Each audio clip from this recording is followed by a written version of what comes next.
Howdy peoples. This should hopefully today be my final update on the Bluetti AC200, which also covers the AC200P in a lot of respects. It's essentially identical unit except for the battery is a different technology, different size. So let's take a look at a few things on here. I'm gonna cover a few things. If you've seen my other videos on this, then I'm gonna address those concerns, and once that's done, then I'm gonna give my personal impression of this unit in my capacity, and essentially that is, with the van life, mobile people living in vehicles, traveling in small spaces. I will tell you a little bit about what I think they can do better, and hopefully the manufacturer will skim through this and maybe take a couple ideas from this and make it a better product whenever the next version comes out. Without further ado, let's check it out. This is the unit with the cover on it, and there's your charger. I absolutely hate this charger. That's the first thing. I hate this charger. This goes into the side. You can't see it because it gets really dark. I've turned this, but with the cover, you can still lift it up and access the charging ports, and that'll go into here. So I'm going to plug this back in and get right back to you. I've attached the charging cable, one of the charging cables, and give you an idea right there. You can see how far that sticks out. With the other side of the unit at the wall, this charger comes out to about 20 inches.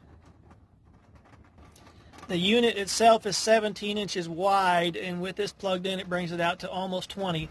Also note, you have an exhaust fan here on the side. A little dust in there. You have an exhaust fan on the side.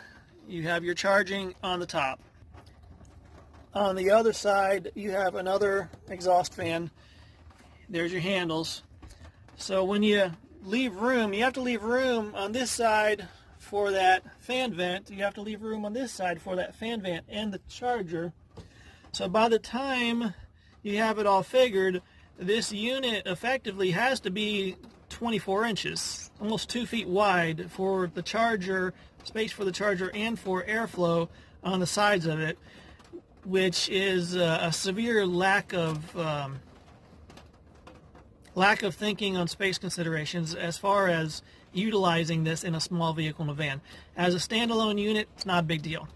Where you're counting every inch in a van, it can be a big deal. And there's, again, this is just my opinion. It should have, the charging should be low profile. It should be something that hugs the side of the unit, or it should be on the front. You have all your charging ports. Let me move out of the light here. You have all your ports are in the front. If your charging port was in the front, and if your ventilation was in the front, fan vents at the top or the bottom, and if it vented through and you didn't use the sides, this unit would be much more compact. But I mean, it is a large unit to begin with, and the design considerations don't account for that in this use case. It requires 6 additional inches of clearance between the two sides, and that's just it's a lot of real estate to give up. Let's go ahead and power this on. It goes into initializing, and this is the main screen that you come to when it starts up, and we're going to go and we're going to look at the faults. If you look here, you can see PV car low voltage is listed as a fault. Adapter low voltage is listed as a fault. Those are not faults. All it means is that it's not charging. It's not plugged into solar. It's not plugged into 120 volt electric. It listed as a fault when really all that is a notification that it's not plugged in. That's all that is. But there are 6 pages of these. And there again, my opinion on this is overkill. They didn't need to put 6 pages of this into here. They could have put all of this into some sort of maintenance screen. User doesn't need to know any of this unless there's a problem. They could have put something here that would only display faults if there was an actual fault. So this is excessive information that isn't really needed for the end user, in my opinion. But we will back out of here. And let's see, we'll look at the PV car, which is solar panel car charging. And there's that temperature issue we'll talk about in a minute. 18 Fahrenheit. DC load, 20 Fahrenheit. AC load, 50 degrees Fahrenheit. We'll talk about that in a minute. Let's get out of here. Another thing that I don't really like is it's hard to see because this is focused on the screen, but at the bottom you have DC off and AC off. Both of them are turned off. When I push the button, it asks me if I want to turn it on or off.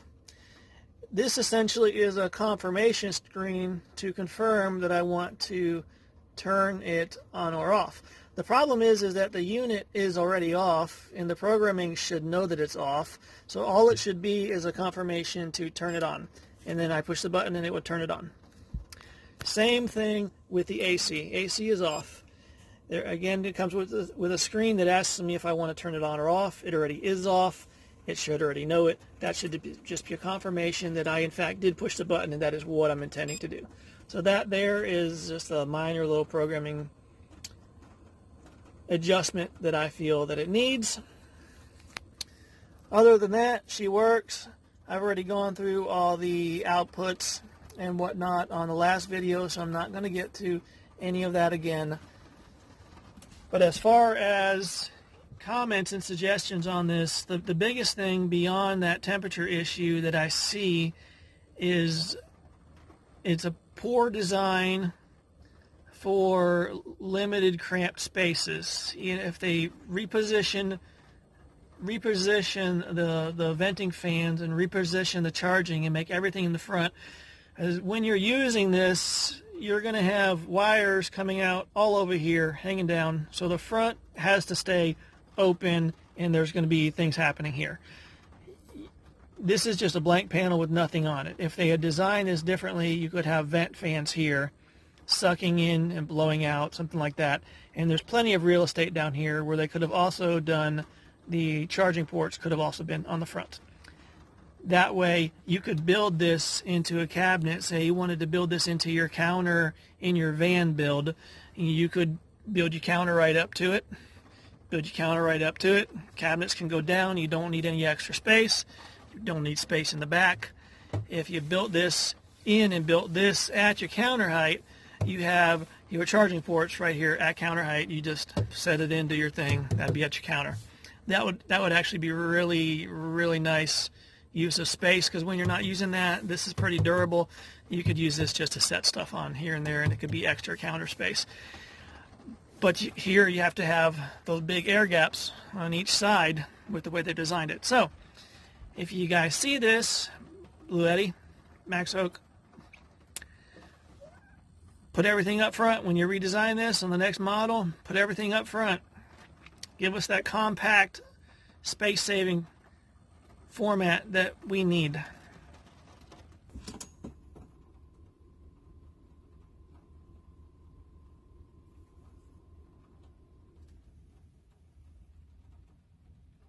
Okay, I'm back.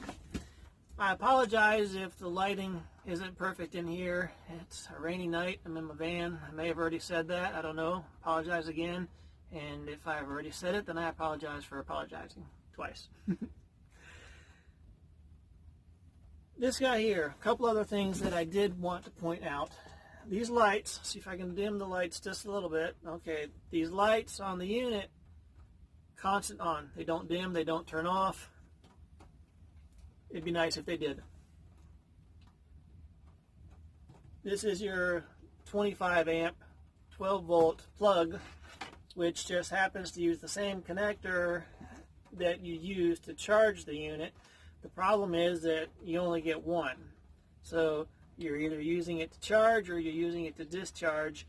You can't use it for both unless you're plugging and unplugging it all the time, or you have to buy a second one from the manufacturer. Just happens to be on back order, which is not helpful. Is a good, secure plug. I don't like it. As far as I can tell, it's unnecessary. It's a hassle. If the XT90 is good enough, and be good enough for that end as well, anything would be better than this. It's big and bulky. Yeah, it locks in and it secures, but it does no good if you don't have it. We've covered that. We've covered that. Okay, I would also like, and this may physically be possible, I don't know, but firmware, software running this, I would like to see you plug a USB into here and update this. You go on there, you go on their website, you download an update packet, you plug in here, you update your firmware if there's any bugs in here, revamps, update things that they can control. They have a lot of control in the software on this, and it is my experience that most of the time when you have products that have electronic controls, it isn't too long before you realize, that there's improvements that can be made, and if you can't easily update this, it makes the product obsolete quicker. So that may be something that they can do, and I just don't know about it. But if not, it'd be nice if they could do something about it and make it happen. What else do we discuss? We discuss the problems that I had. I bought this unit with my own money for use in my van, and it sits here right beside my bed when I'm sleeping, and it watches me sleep. I decided to do a review of this product when I got it because I was excited. I have a new toy. I'm a guy and I have a new toy, and I was excited, so I made a video. Wasn't very long into it, I discovered the problem with the temperature variations in here, and I shut it down, stopped testing it, reached out to the manufacturer, and they said that this was the first reported problem with this. Essentially, I discovered this issue. Lucky me. I'm not sure, and I'm not going to speculate as to why they sent a handful of these out to different product reviewers to test them. None of them had this problem. It didn't happen until it came to me, I guess. I guess I was the lucky one. I don't know. I'm not going to speculate as to why or how that happened. Was something changed? Did the people who reviewed this that they sent them to, did they not see it? I don't know. It's water under the bridge, doesn't matter. Point is I put the video out, and also put on there that it was pending update, and that's been up there saying pending update for a good minute, and I wanted to give the manufacturer time to work through this issue because it was new to them. And let's face it, if I can make a video and there's a resolution in it, it's a better video. It's better all the way around. It lets you guys know that something is being done or has been done. So here's where we are. The manufacturer has assured me that this problem has been fixed and that the new units that are being shipped right now do not have this issue. They've made whatever changes are necessary within this to resolve that. They've also stated that it's not a fire hazard. It's more of a configuration issue or something to that effect.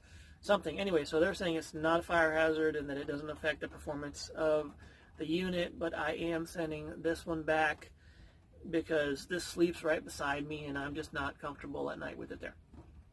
So that's one of my idiosyncrasies, I guess, shall we say. Neither here nor there. They have asked me to let you guys know that if you have one of these and it has that temperature issue and there's a problem where it isn't functioning for you, for your needs, let them know they'll work with you to figure something out to make it right. They've given me that assurance. I'm going to say this again. I bought this with my own money to do my own review. So what I'm saying that they fixed, this is the old unit going back. I do not have a new unit to verify anything that I'm telling you. I am going by the word and the faith of the manufacturer that this has been taken care of and that it is resolved. So if you get one of these in the future and it hasn't, mention it down below and I'll take a look at it. But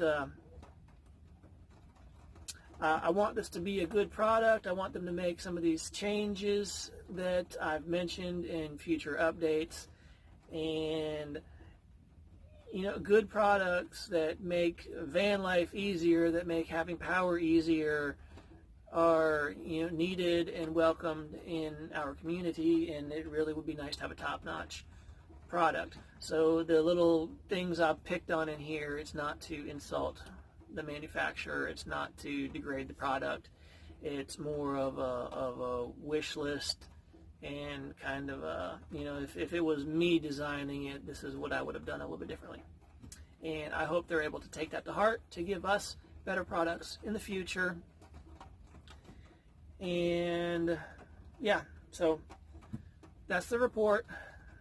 Issues have been resolved with this, and if you get one of these and they haven't been, let me know.